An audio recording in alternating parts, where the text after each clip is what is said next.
বলে good morning. Good morning বলো। আরেকজন দেখো সকালবেলা ঘুম থেকে উঠে মাথায় হেয়ার তেল পরে খেলা শুরু হয়ে গেছে। বলো গুড মর্নিং।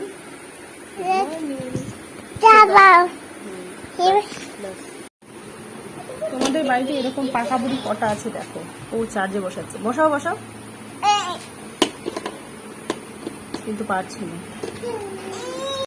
দেখো এখন আমি সকাল সকাল ঘুম থেকে উঠে আমি ঘরটর সব পরিষ্কার করে নিচ্ছি। সব খাট টাটগুলো একটু মুছে টুছে নিচ্ছি। প্রতিদিনই পরিষ্কার করা হয়, তবুও একটু ধুলো টুলো পড়ে যায়, তো আমি এখন সব পরিষ্কার করে নেব ঘরটার। মেয়েরা ওইদিকে পাশের ঘরে দিয়ে দিয়েছি মেয়েদেরকে। এবারে জামা কাপড়গুলো একটু গুছিয়ে নিই। মেয়েদের অনেক জামা কাপড় ছিল, একটু গুছিয়ে টুছিয়ে নিলাম। ঘরটার একটু ঝাড়টার দিয়ে দিচ্ছি। মেয়েরা ওইদিকে মিমির সঙ্গে খেলা করছে পাশের ঘরে, আমি এদিকে ঘরটার সব পরিষ্কার করে নেব।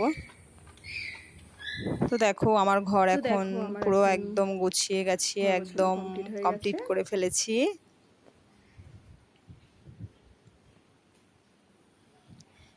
এবারে মেয়েদের কিছু জামা কাপড় ছিল, তো সেগুলো এবারে বাথরুমে চলে এসছে, আমি একটু ওগুলো ধুয়ে নিই।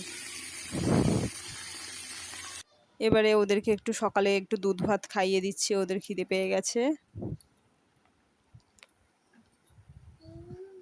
ছোটটা খাবে না, ওকে জোর করে খাওয়াতে হচ্ছে। ও খেতেই চাইছে না, তবু ওকে একটু জোর করে খাওয়াচ্ছিলাম। তো দেখো ওদের স্নান টান করে ওরা রেডি। তো ওদেরকে একটু লেবু কেটে দিলাম। আর ও বড় মেয়েটা একটু লস্যি খাবে, ও সাইডে ছিল দেখেছে, ব্যাস ওইটা খাওয়ার জন্য ও ব্যস্ত হয়ে গেছে। সন্ধ্যার দিকে ওদেরকে একটু পার্কে নিয়ে এসেছিলাম একটু ঘুরতে। তো দেখো কি মজা করে ওরা দোল খাচ্ছে দেখো।